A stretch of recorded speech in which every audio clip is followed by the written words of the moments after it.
అదే సమయంలో మీరు గాఢమైన ప్రేమలో పడ్డారు కదా? అవునమ్మా, మలయాళం డైరెక్టర్. అది కూడా ఎలా పడాల్సి వచ్చిందంటే, నేను డేట్స్ ఇచ్చినప్పుడు నాన్న నాకు తెలియకుండా వేరే క్రాస్ బెల్ట్ మణి అని మన హీరోయిన్ మీనా వాళ్ళ మేనమామ, ఆయన కూడా ఒక కాలంలో ఒక ఈ సి గ్రేడ్ టైప్ ఆఫ్ మూవీస్కి మంచి పెట్టింది పేరు ఆయన. నేను చేసే సినిమాలు కూడా సి గ్రేడ్ సినిమాలే అప్పుడు, బీసీ గ్రేడ్. మీరు అంత ఓపెన్ గా సీక్రెట్ సినిమాలు చేశానని చెప్తున్నారు కదా, అది ముచ్చటేసం చూసి ఎంత నిజాయితీగా చెప్తున్నారు చెప్పండి మ్యామ్. ఆ టైంలో నాన్న వాళ్ళకి ఇచ్చారు, నేను వీళ్ళకి ఇచ్చాను.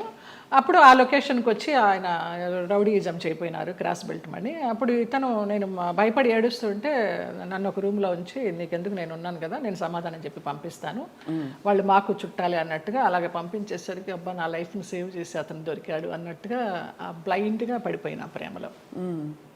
ఆ తర్వాత బ్రహ్మానందం గారి డైలాగ్ లాగా ప్రేమించింది తర్వాత ప్రేమించాల్సి వచ్చింది అన్నట్టుగా కొంచెం కొంచెం తెలుస్తుంది అతని గురించి 7 yearsలో. అయినా కూడా ఏదో మొహమాటం లాగా కమిట్ అయిపోయినాం అన్నట్టు కదా అన్నట్టుగా చేస్తూ వచ్చాను. అందరూ చెప్తూ వచ్చారు పెద్ద జెన్యూన్ కాదు, చూసుకో అనేసి. ఇక లాస్ట్గా అతను కూడా బ్లడ్తో లెటర్స్ రాసేసి ఒక మన ఇప్పుడు ఆ హాట్ డ్రింక్స్ అవి తాగుతారు కదా, మన విస్కీ తాగే ఒక బాటిల్ లాంటి దానిలో, అది విస్కీనో మరి బ్రాందీనో తెలియదు, అందులో పాయిజన్ పోసుకుని తాగుతాను, ఇంటి ముందరకు వచ్చేసి చచ్చిపోతానని అంటే ఇంకా అందరికీ ఇంట్లో వాళ్ళకి ఇష్టం లేకుండానే బలవంతంగా నేనే నగలు కొనుక్కొని నేనే పెళ్లి బట్టలు కొనుక్కొని, జయకృష్ణ గారు కొనిచ్చారు పెళ్లి బట్టలు. అలాగా కేరళ వెళ్ళిపోయి చూడటానికి రమ్మ కొచ్చిన్లో చాలా మహిమగల అమ్మవారు, అక్కడ మ్యారేజ్ చేసుకున్నాం. అప్పుడు ఇంట్లో వాళ్ళందరూ ఇంక నామకే వస్తే వచ్చి అక్షంతలు వేసి భోంచేసేసి వెళ్ళిపోయారు. ఆయన కాపురానికి పంపించడానికి ఎవరు నాకు కూడా ఉండడం కానీ ఏమీ లేదు.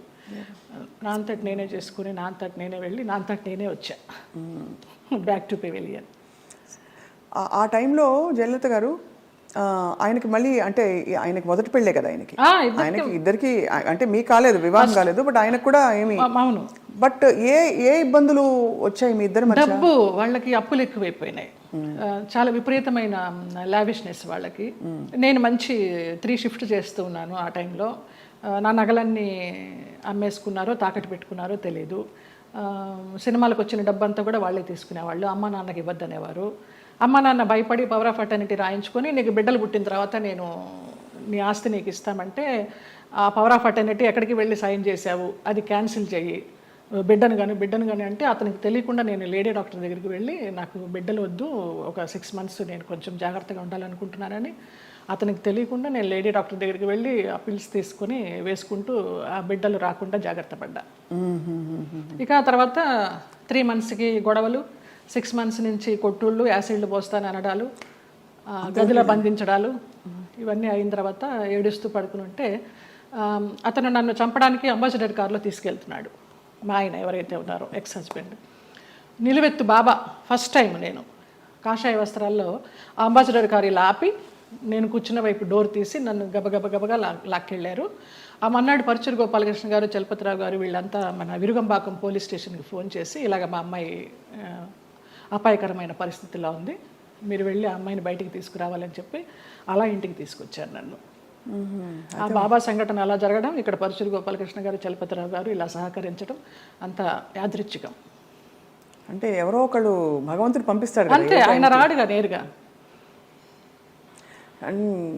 అంటే మనసు పెట్టి మీరు ఇష్టపడి అన్ని వదులుకుని ఎవరు లేకుండా మీరు వెళ్ళి చేసుకున్న పెద్ద స్టేట్మెంట్స్ ఇచ్చేసి కళ్యాణం వచ్చిన ఆగదనేసి అందరూ అనేవారు, దొంగోళ్ళు బట్టి ముఖంలా ఉన్నాడు, ఎలా నచ్చాడు నీకు, ఎలా నమ్మావే అనేసి. అంటే మీకు ఆ టైంలో మీరు గాయపడిన మీకు అదే ఆయనే రక్షణ ఇచ్చాడు. ఎందుకంటే అంత ముందందరూ వచ్చిన వాళ్ళందరూ మీతో మిస్బిహేవ్ చేసిన వాళ్ళు, మీకు ఇబ్బంది పెట్టి మిమ్మల్ని ఏదో ఒకటి రాబట్టారు. సో ఇతను ఏదో ఇస్తారనుకుని మీరు తప్పలేదండి. అంటే నమ్మకపోతే జీవితం ఎందుకండి? ఇంపార్టెంట్ విషయం, మీరు నమ్మి దెబ్బ తగిలినా కూడా ఆ గాయం ఎక్కువ ఇది కాకుండా భగవంతుడు వచ్చి మిమ్మల్ని కాపాడు. నిజంగా తర్వాత అతను రమ్యకృష్ణతో నీలాంబరి సినిమా చేశాడు కన్నడలో. ఇంకేదో మూవీ చేస్తున్నప్పుడు యాక్సిడెంట్ అయ్యి పడిపోతే ఈ నడుము దగ్గర నుంచి చచ్చుబడిపోతే నాకు మళ్ళీ అతను లైన్లోకి వస్తే నేను నెలకి మెడిసిన్స్కి 5,000 రూపాయలు పంపించేదాన్ని అతనికి.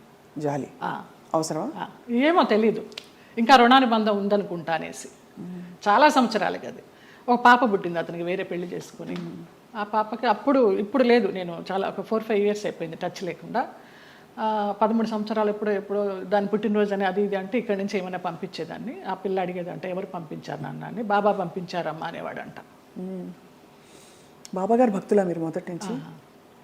నాకు రమాప్రభమ్మ పరిచయం చేసింది బాబా గారిని ధవళేశ్వరంలో, నల్లబాబా.